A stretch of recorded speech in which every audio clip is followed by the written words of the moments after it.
Your outside, which is like your website, your social, all of that needs to reflect your inside. So, what it's like to work with you as humans.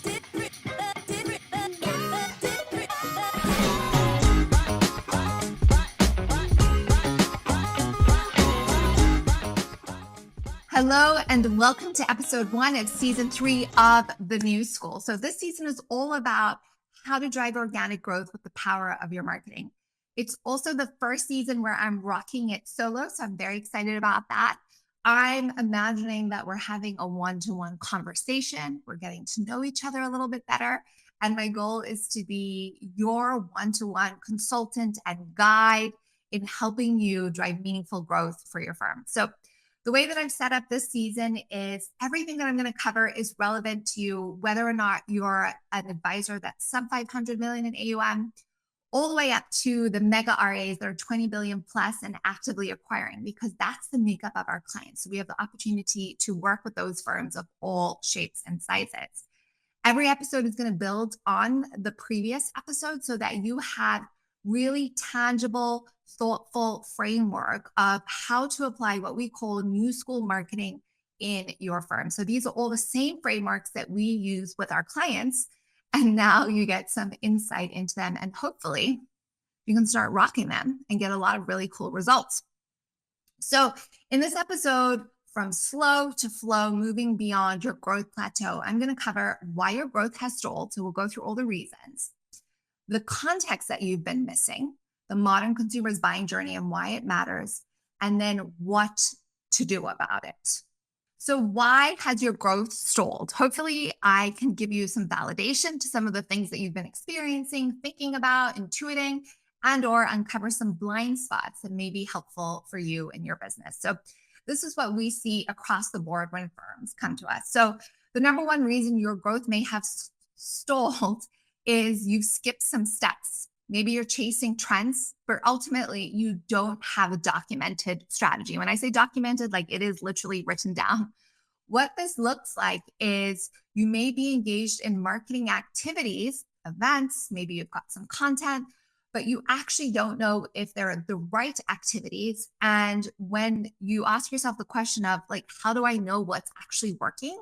You don't. Right? So that's a clear sign that you don't have a strategy in place. So we're seeing a lot of self-awareness around firm owners and advisors coming to us right now where they're actually acknowledging we don't have a plan, we don't know what's working, and we need some help in really aligning our activities and focusing them to drive results.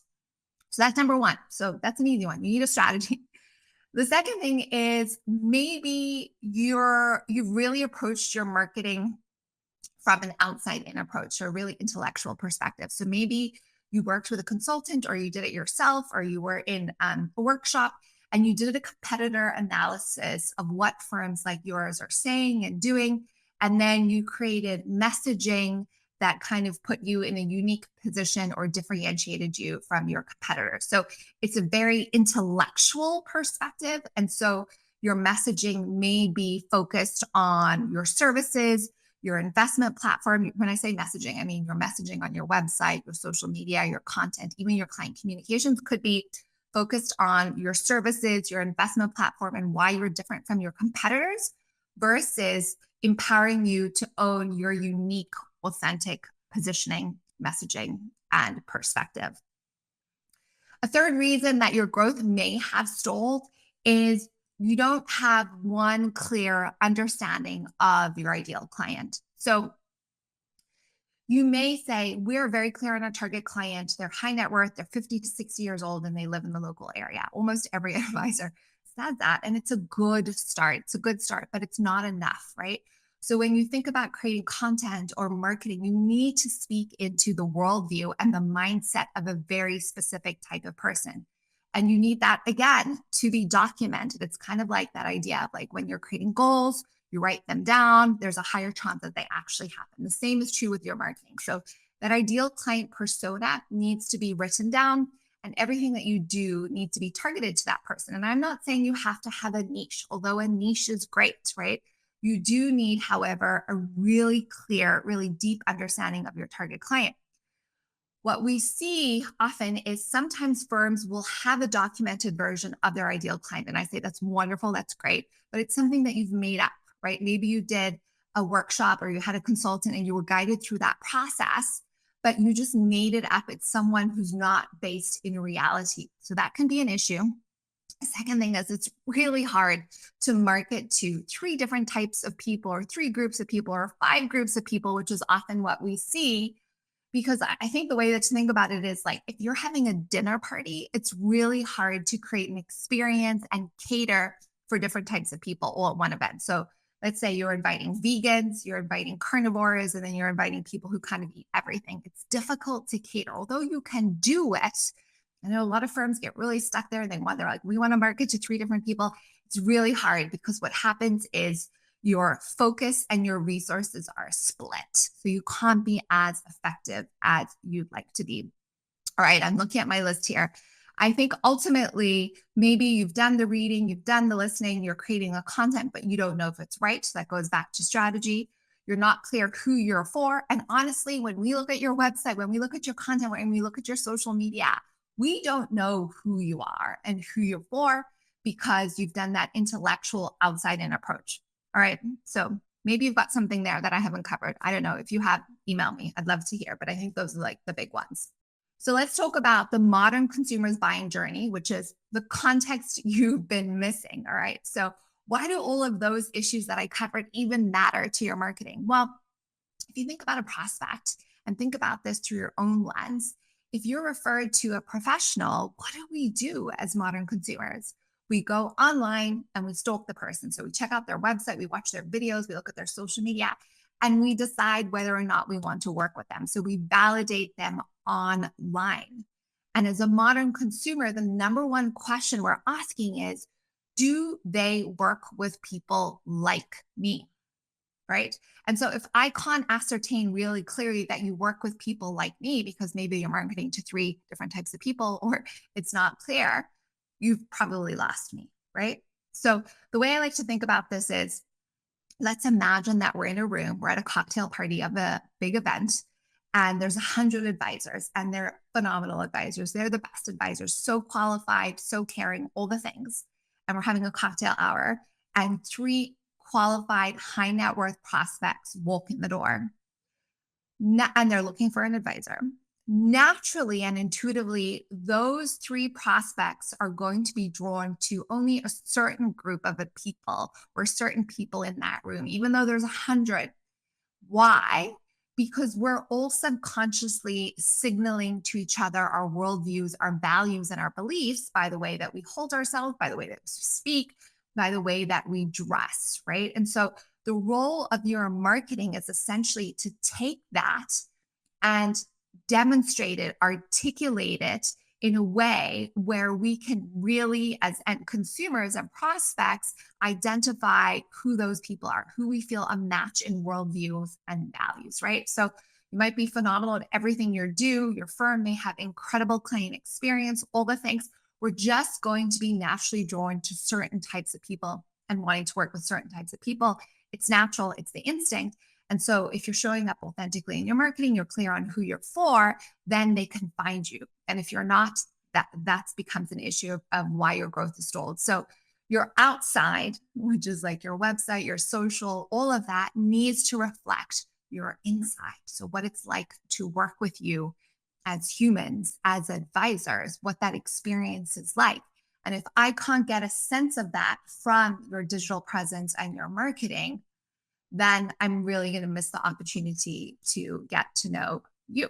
So we've covered why your growth has stalled, the context that you've been missing, and now here are going to be your first steps to get unstuck.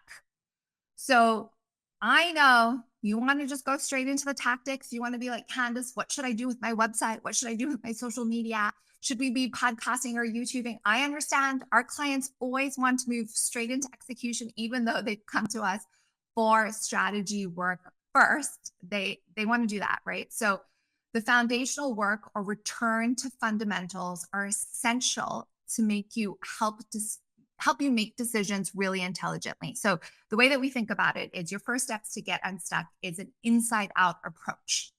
an inside-out approach to marketing that embraces authenticity and vulnerability, because the magic, the power of your marketing is to help people connect with you, to understand what it would be like to work with you, your worldview, your values, to have those subconscious signaling things that we do actually made into reality, into fruition. So all our future episodes will be built on the details of this episode. So what to do, but these are the first things you need to really think about. So, and do. All right. So number one, clearly document as a firm. Remember, this is no matter what size you are, this is important. Why you do what you do, why you exist, the change that you seek to create for your clients. So what wouldn't happen if you weren't at work? If your firm's lights didn't go on tomorrow, what would happen in the world, right? This is your mission. These are your values. Your marketing should be reflective of that. Your messaging, your story, we should get a sense of that. Who you are as humans, what you believe in. That should be the foundation for your messaging. So really getting clear on that. Why you exist, what change you want to create. Number two is documenting and getting really clear on who best you serve. So the way that we think about it is, and we'll go into more detail in another episode, is when you're thinking about your ideal client, base it in reality. So everything that we're saying is inside out approach, your messaging based on your mission, your values, your why you exist, not your competitors, right? And then two, instead of coming up with an esoteric idea of who your ideal client is, look at your existing client base across the firm, and you want to segment them and look at the top 10% of your clients. So the top 10% are those ones that people that value what you do, that you or your team or advisors find fulfillment in working with. And that if you cloned those people and all your future clients look like them, you'd have a wildly profitable and viable business. Okay, got that? Got that clear? All right. Now, choose one person that represents that top 10%. So let's just say Bob. I'm going to make up Bob. I don't know why. I think it's fun. So Bob is your best client. And if all your clients look like him, you would be like really happy. You'd be stoked. You want to document everything about Bob, right? What does Bob wake up in the middle of the night worried about? You want to put in his demographic information. Where does he work? Where does he live? What's his family status? But then also you want to understand, what does he wake up in the middle of the night worried about? What are his dreams and aspirations? How does he take his coffee? That will give you insight into someone. Some people will be like, I don't drink coffee. Good to know. Some people drink the free coffee at work. That was one of our clients, the millionaire next door. They drink the free coffee at work, not even at home. Another client, their coffee, they drink the latest, hippest, coolest coffee pour over at a coffee shop. It gives you a sense of how they view the world, what they value. Seems silly, but quite significant. You want to understand how they consume content, right? Are they watching videos, listening to podcasts, reading blogs? Remember, we're asking Bob, right? So you want to find out all these things about Bob. And Bob, how often does Bob want to hear from you? And what does he want to hear about? So I would document, this is what we do with our clients, all the details about Bob. And then reach out to 3 to 5 of your best clients like Bob and actually ask them these same questions. Ground your ideal client persona, target persona, whatever it is, whatever you want to call it, the person that you seek to serve, your prospects, your clients, ground it in actual reality. So that's the inside out too again. So your actual best clients, you want more like them out in the world. All right. So I hope that this episode was helpful. It's my first time, as I mentioned, doing it solo. So hopefully I get better and better and become a really good guide for you. If you have something you want to ask me, I love hearing from advisors across the country. You can connect with me on LinkedIn. You're also welcome to email me. I'm Candace.Carlton@FICOMPartners.com. If you haven't checked out our Growth Leaders podcast and you want to hear about how other firms are building and growing, you can check that out. Meg Carpenter, our CEO, is the host of that podcast. So you can find out what other people are doing. And then on this podcast, we're going to talk through you. I'm going to be talking to you and what you can do and guiding you the same way we do our clients. See you next episode.